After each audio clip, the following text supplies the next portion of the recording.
Present by Vikas Films, Baheri.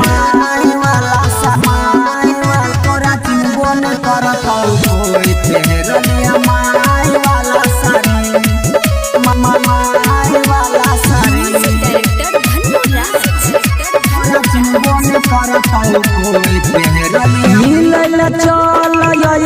रतिया घर के पिछवारी मिलल चल रतिया घर के पिछवारी तोरा चिन्हबो न करतौ कोई पहरलिया माय वाला साड़ी तोरा चिन्हबो न करतौ कोई पहरलिया माय वाला साड़ी पहरलिया माय वाला साड़ी तोरा चिन्हबो न करतौ कोई पहरलिया माय वाला साड़ी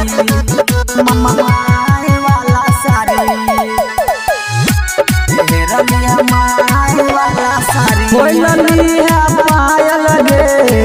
नंबर पर है डायल गे लोली है तू बाप वाला छौरी चुपके से मोबाइल गे खोलली है पायल गे नंबर पर है डायल गे लोली है तू बाप वाला छौरी चुपके से मोबाइल गे देखतो तोरा कहतो छियै फलनमा के नारी देखतो तोरा कहतो छियै फलनमा के नारी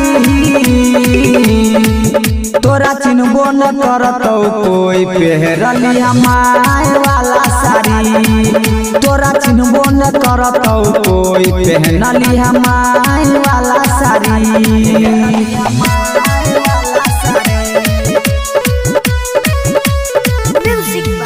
मामा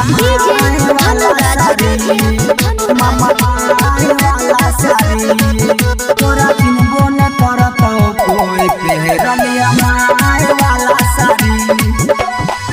रखने छियो ठलाली कीन कोलका छियै बड़ी शुभ दिन गौवा समाज से बच के अइहा लेबो हम तोरा चुमागी नगीन रखने छियो ठलाली कीन कोलका छियै बड़ी शुभ दिन गौवा समाज से बच के अइहा लेबो तोरा हम चुमागी नगीन ए तो राजा गोविंद बाइन के मुँह में गमछा कारी ए तो राजा गोविंद बाइन के मुँह में गमछा कारी तोरा चिन्हबो न करतौ कोई पहनलिया माय वाला साड़ी तोरा चिन्हबो न करतौ कोई पहनलिया माय वाला साड़ी